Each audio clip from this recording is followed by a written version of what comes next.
80 years ago, millions of Ukrainians died in a famine that many label a genocide by the Soviet regime of Joseph Stalin. As Ukraine prepares to embark on its annual memorial events, the BBC's David Stern finds that memories of the massacre are undimmed for many. Ms Karpenko, an energetic 87-year-old, demonstrates what it took to survive Ukraine's Stalin-era famine, known as the Holodomor, or death by hunger. Some cheap cornmeal, wheat chaff, dried nettle leaves and other weeds. This was the essence of life during the horrific winter and early spring of 1932-33 in Ukraine. As Ms Karpenko tells her story, she kneads the ingredients into a dull green mass, adding water and a little salt, which she then fashions into a patty. She calls it bread, though it barely fits this description. Then she spreads wax shavings on a pan to keep the patty from sticking and burning, and places it in an oven. Ms Karpenko's father died early on. His legs swelled up and he expired when trying to consume a small amount of food,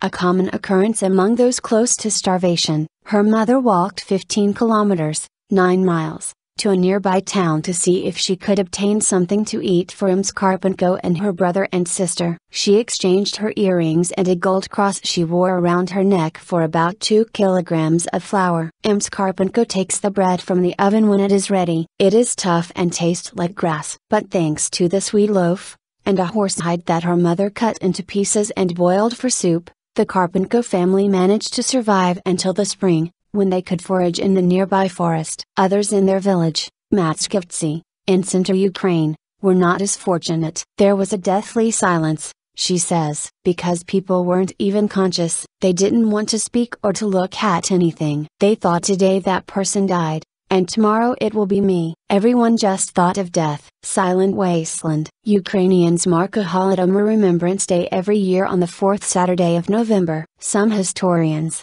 like Yale University's Timothy Snyder, who has done extensive research in Ukraine, place the number of dead at roughly 3.3 million. Others say the number was much higher. Whatever the actual figure, it is a trauma that has left a deep and lasting wound among this nation of 45 million. Entire villages were wiped out, and in some regions the death rate reached 1/3. The Ukrainian countryside, home of the Black Earth, some of the most fertile land in the world, was reduced to a silent wasteland. Cities and roads were littered with the corpses of those who left their villages in search of food, but perished along the way. There were widespread reports of cannibalism. Ms Karpenko says that when school resumed the following autumn, 2/3 of the seats were empty. But the pain of the Holodomor comes not only from the unfathomable number of dead. Many people believe the causes were man-made and intentional. A genocide. They say that Joseph Stalin wanted to starve into submission the rebellious Ukrainian peasantry and force them into collective farms. The Kremlin requisitioned more grain than farmers could provide. When they resisted,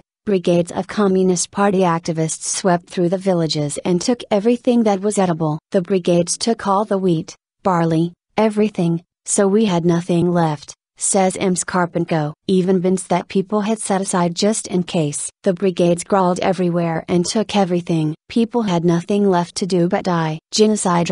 As the hunger mounted, Soviet authorities took extra measures, such as closing off Ukraine's borders, so that peasants could not travel abroad and obtain food. This amounted to a death sentence, experts say. The government did everything it could to prevent peasants from entering other regions and looking for bread, says Alexandra Monatova, from Kiev's Holodomor Memorial Museum. The officials' intentions were clear. To me it's a genocide, I have no doubt. But for others, the question is still open. Russia in particular objects to the genocide label, calling it a nationalistic interpretation of the famine. Kremlin officials insist that, while the Holodomor was a tragedy, it was not intentional, and other regions in the Soviet Union suffered at that time. Kiev and Moscow have clashed over the issue in the past, but Ukraine's present leader Viktor Yanukovych echoes the Kremlin line, saying it was incorrect and unjust to consider the Holodomor the genocide of a certain people. Mr. Yanukovych's government still takes care to commemorate fully the destruction that the famine wrought. This year's Remembrance Day will feature a number of different ceremonies and prayer services, as well as the world premiere of a Holodomor opera, Red Earth Hunger, by Verko Bailey. Mr. Bailey, an American composer who was born in Ukraine, supports efforts to have the Holodomor recognized internationally as genocide. You have to admit that it was done, if you want to have any kind of human progress, he says. You can't wrap it up and say that it wasn't.